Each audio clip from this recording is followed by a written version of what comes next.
धर्म का धन अपने घर में ना आवे, देना चाहिए। उसके ऊपर कुदृष्टि करी उसकी तो बड़ी खराब दशा होती। जो मंदिरों से पैसा चुरा ले, जो धार्मिक स्थानों की संपत्ति को हड़प कर ले। कई लोगों की दृष्टि देव पर नहीं होती, मंदिर और मंदिर की संपत्ति पर होती कि वहां की जमीन तो लोग कब्जा कर लेते हैं। धार्मिक स्थानों पर भी दुष्ट प्रकृति के लोग कब्जा कर लेते हैं, बेच खाते हैं।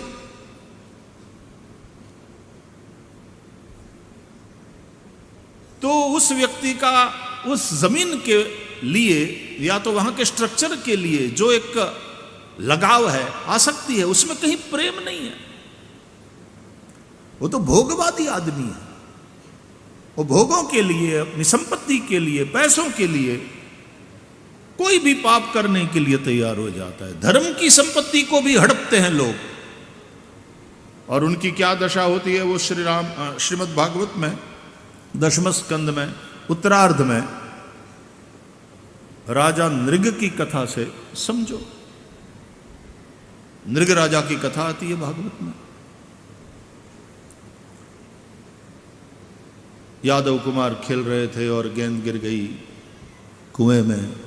गए तो वहां एक बहुत बड़ा सरकंडा देखा।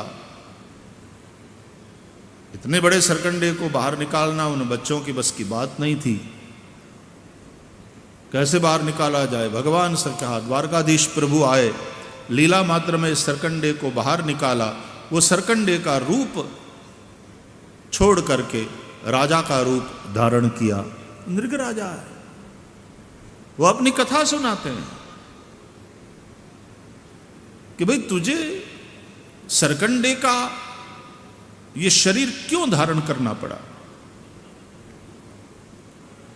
तो राजा कहता है कि पूर्व जन्म में मैंने बहुत दान किया गायों का। वर्णन है, बोले अतिशयोक्ति अलंकार भी शास्त्रों में आता है, पुराणों में, कविता में। पृथ्वी के रजकण को यदि कोई गिनना चाहे, गिनती करना चाहे, गिन सकता है। लेकिन नृग राजा ने इतनी गायें दान में दिया था, उसकी संख्या की गिनती नहीं है। गोदान का हमारे यहां बड़ा महत्व है और इतनी गायों का दान करने वाले राजा की यह दशा। यह कथा समझने लायक है श्रीमद् भागवत की। कहते हैं ऐसा हुआ, एक बार राजा ने किसी एक ब्राह्मण को दान में दिया था गाय। वो गाय वापस आकर के राजा का जो धन था गाय का, गौशाला के गायों के समूह में मिल गई। कभी कभी गाय अपनी जमीन, अपना खूंटा छोड़ के जाना नहीं चाहती, वापस आ गई। राजा को पता नहीं। दूसरे दिन राजा फिर दान देने के लिए बैठे तो वो जो गायों का समूह था उसमें से गाय दान देते रहे। उनको तो दान ही देना था। तो दूसरे दिन दूसरा कोई ब्राह्मण आया, उसको ये गाय दान में दे दिया राजा ने। तो ब्राह्मण दान में मिली हुई गाय को लेकर के जाने लगा।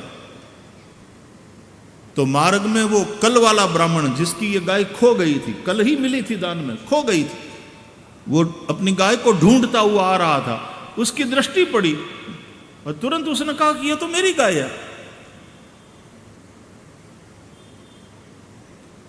जिसके पास गाय थी उस वाले ब्राह्मण ने कहा कि नहीं, ये मेरी है, राजा ने मुझे दिया है दान में, अभी अभी मैं लेकर आ रहा हूं, तेरी कैसे हो गई? अरे बोले इसी गाय को राजा ने कल मुझे दान में दिया, ये मेरी है। दोनों में झगड़ा होने लगा। झगड़ा आया राजा के पास।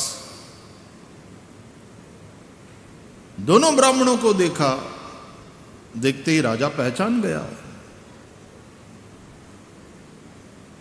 मैंने इनको पूजा पूर्वक दान किया है गाय का। एक ब्राह्मण ने कहा कि राजन मुझे जानते हो ना, मैं याद हूं ना आपको, कल आपने मुझे गाय दान में दिया। तो राजा सिंहासन पर बैठा था, उसने कहा कि हाँ। दूसरे ब्राह्मण ने पूछा, अरे आज महाराज आपने इसी गाय का मुझे दान किया है, आपको स्मरण है ना? तो राजा ने कहा कि हाँ।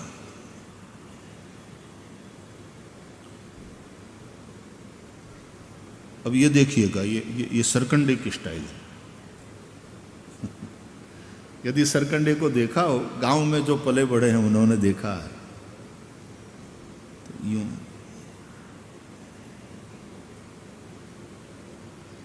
और सरकंडा रंग बदलने में होशियार है।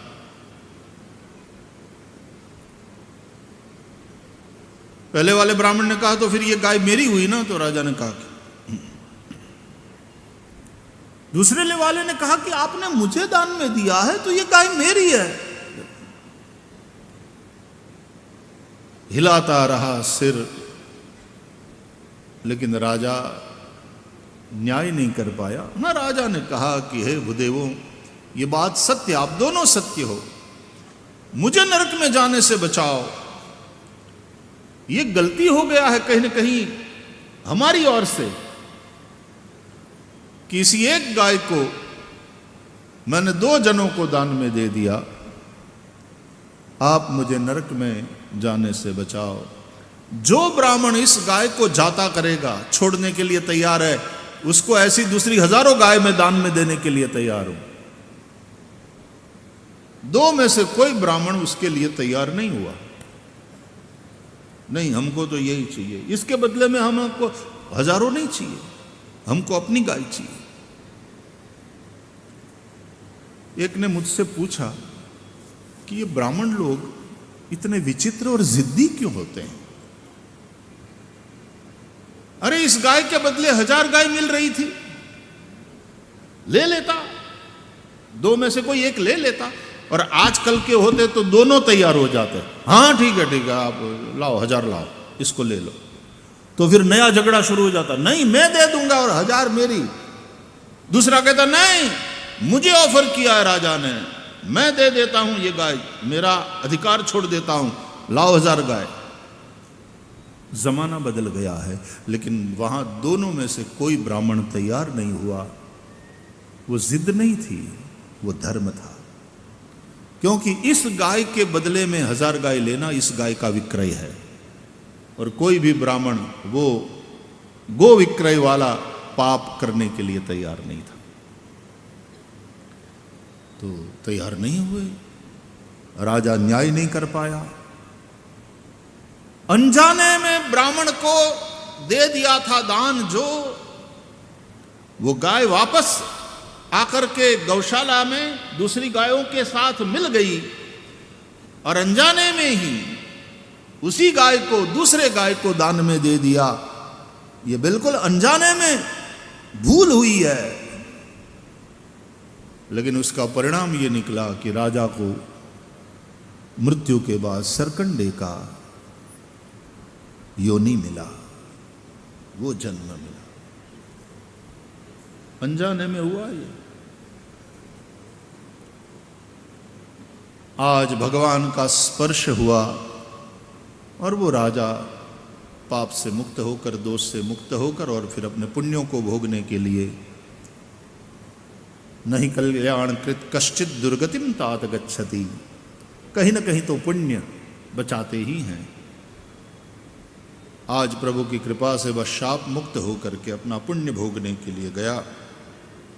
बाद में भगवान द्वारकाधीश अपने पुत्रों को, अपने परिवार के संतानों को समझाते हैं कि सुना, देखा बच्चों, इसका तात्पर्य यह है कि राजा के तो अनजाने में उसने कोई किसी की गाय छीन नहीं लिया था, किसी ब्राह्मण से छल करके नहीं ले लिया था, केवल अनजाने में गलती हुई और राजा की यह दशा हुई। अतः सावधान बच्चों, धर्म का धन अपने घर में ना आवे, देना चाहिए। उसके ऊपर कुदृष्टि करी, उसकी तो बड़ी खराब दशा होती। जो मंदिरों से पैसा चुरा ले, जो धार्मिक स्थानों की संपत्ति को हड़प कर ले, जो ब्राह्मणों से, साधु संतों से लूटफाट करके पैसा ले जाए, उनकी तो क्या दशा होती है खराब। फिर नृग राजा ने तो अनजाने में यह गलती हो गई थी, फिर भी सरकंडे का अवतार मिला, जन्म मिला। भगवान ने कहा कि यदि जहर पचे तो पचे, लेकिन धर्म का चोरी किया हुआ धन कभी नहीं पचता। सावधान, अनीति से धन होत है बरस 5 अरु 7, तुलसी 12 बरस में जड़ा मूल से जात।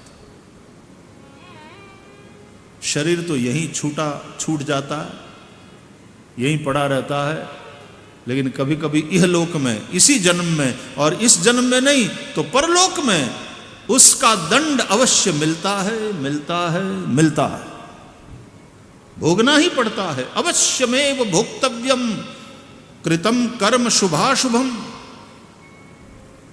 इसलिए अपने कर्म की जिम्मेदारी अपनी है। तो जिसकी रुचि मंदिर के देव में नहीं है, जिसकी प्रीति मंदिर में विराजमान भगवान में नहीं है, लेकिन संपत्ति में ही है, उस इमारत में ही है,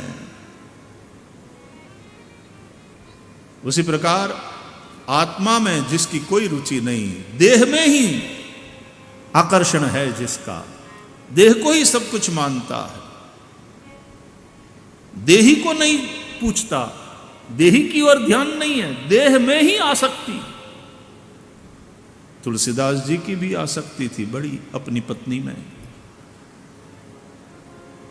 और पत्नी ने ही कह दिया कि हाड़ मांस की देह यह अस्थि चर्ममय देह मम, तामे ऐसी प्रीति। ऐसी यदि देव में होती, श्री राम में होती, आप भवसागर को तर जाते। आसक्ति वाला क्वालिटी तुलसीदास जी में था ही। पत्नी के इस वाक्य ने आसक्ति की दिशा बदल दिया। अब जैसे अयोध्या जी में रहने वाले ये सब विरागी जो हमारे संत हैं, सफेद वस्त्रों में हैं, विरागी है, तो संसार के प्रति वैराग्य है, लेकिन राम जी में परम आसक्ति, राम जी में परम प्रीति। तो आसक्ति की दिशा बदल गई, और भगवान में हुई आसक्ति का नाम है तीव्र भक्ति। सा परानुरक्तिरीश्वरे, शांडिल्य भक्ति सूत्र में शांडिल्य जी कहते हैं, भक्ति क्या है? भगवान में परम आसक्ति का नाम भक्ति है। तो शरीर की निंदा इसलिए है कि तुम शरीर में आसक्त न हो, शरीर के विषयों में ही रममाण न रहो, क्योंकि शरीर अनित्य है और विषय तुम्हें मीठे भले लगे, लेकिन है ये विष। अतः विषयान विषवत त्यजेत, कहते हैं विषयों को विषवत छोड़ दो, विषवत जान करके। उससे भी आगे बढ़ करके कहा जाए तो विष तो पीने वाले को मारता है, लेकिन विषय तो चिंतन करने वालों को भी पतन की ओर ले जाता है। क्योंकि ध्यायतो विषयान पुंसः संगस्तेषुपजायते, संगात संजायते कामः, कामात् क्रोधो विजायते, क्रोधात् भवति सम्मोह, सम्मोहात् स्मृति विभ्रमः, स्मृति भ्रंशात् बुद्धिनाशो, बुद्धिनाशात् प्रणश्यति। विनाश की ओर ले जाता है अंत में। शुरुआत कहां से हुई? विषय चिंतन से। तो गृहस्थ के लिए निश्चित रूप से विषय भोग है, लेकिन वो भी संयम पूर्वक और धर्म पूर्वक। यदि धर्म के नियमों का ध्यान रखते हुए और संयम पूर्वक पति पत्नी केवल प्रजोत्पत्ति वंश वृद्धि के भाव से यदि विषय भोग में जाते हैं, तो वे गृहस्थ होते हुए भी ब्रह्मचारी है। यहां तक शास्त्रों ने कहा, यहां तक कहा, क्योंकि गृहस्थ का वो धर्म है, वंश वृद्धि करना।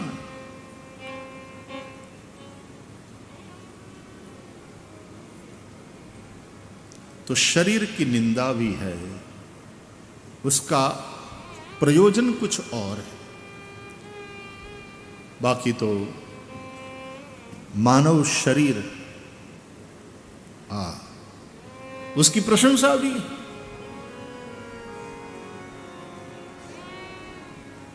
बड़े भाग मानुष तन पावा,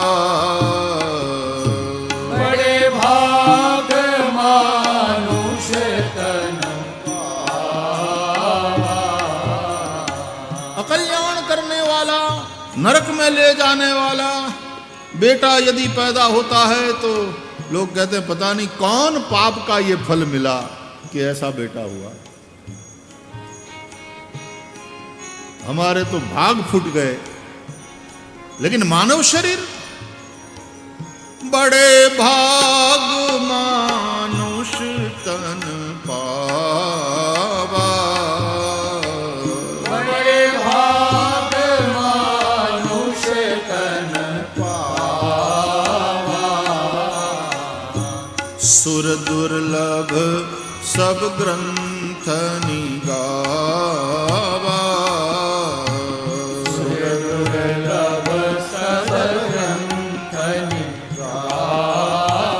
सुनिए एहि तन कर फल विषय न भाई, एहि तन कर फल विषय न भाई।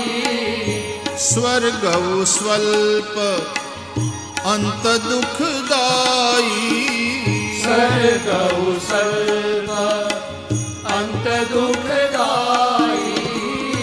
बड़े भाग मानुष तन पावा, बड़े भाग मानुष तन पावा। सुर दुर्लभ सब ग्रंथ निगावा,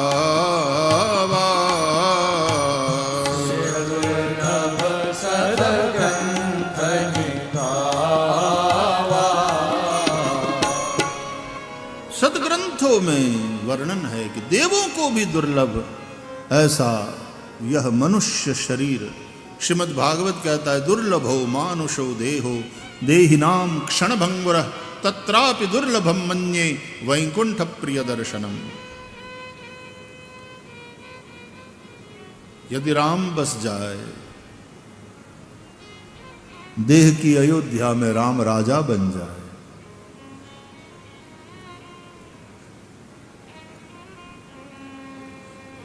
पवित्रता की सरजू के किनारे ही हम रहे।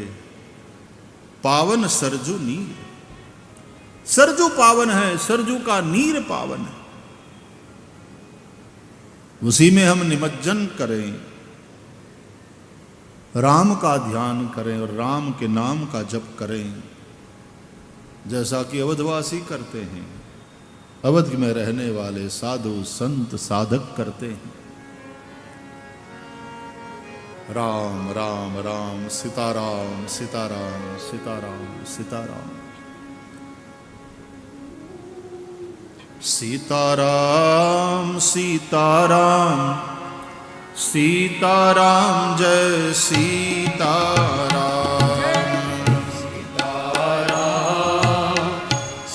माला धारण करते हैं तुलसी की, लॉकेट इतना सुंदर बनाते हैं उसमें सीताराम लिखा होता है। सीताराम सीताराम सीताराम जय सीताराम। सीताराम सीताराम सीताराम जय सीताराम। जय सीताराम सीताराम सीताराम जय सीताराम। जय सीताराम सीताराम सीताराम जय सीताराम। जय सीताराम सीताराम सीताराम जय सीताराम। सीताराम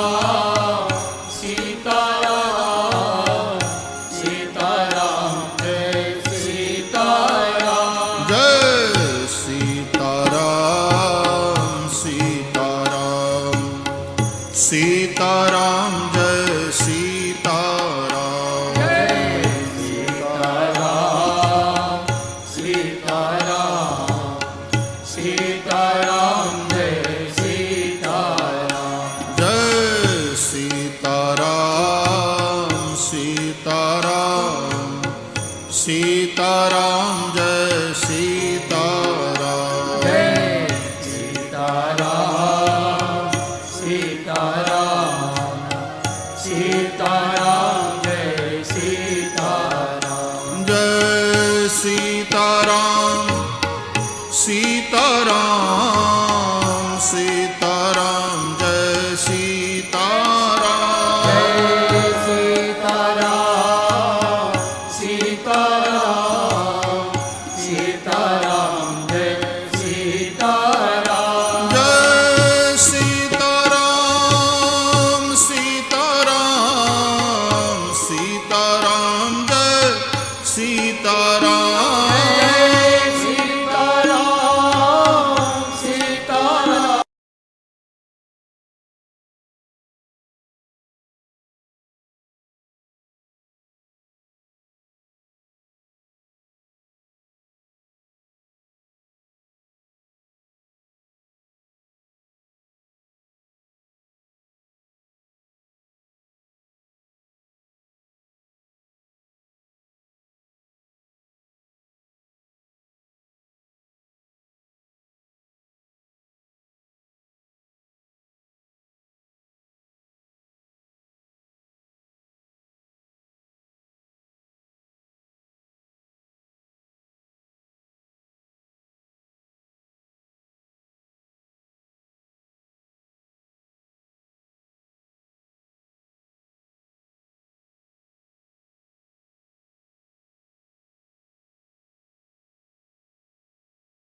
सीताराम सीताराम सीताराम सीताराम सीताराम जय सीताराम। सीताराम सीताराम सीताराम जय सीताराम। राम सीताराम सीताराम सीताराम जय सीताराम। सीताराम सीताराम जय सीताराम। जय सीताराम सीताराम सीताराम जय सीताराम। सीताराम सीताराम सीताराम जय सीताराम। जय सीताराम सीताराम सीताराम जय सीताराम। सीताराम सीताराम जय सीताराम। जय सीताराम सीताराम सीताराम जय सीताराम।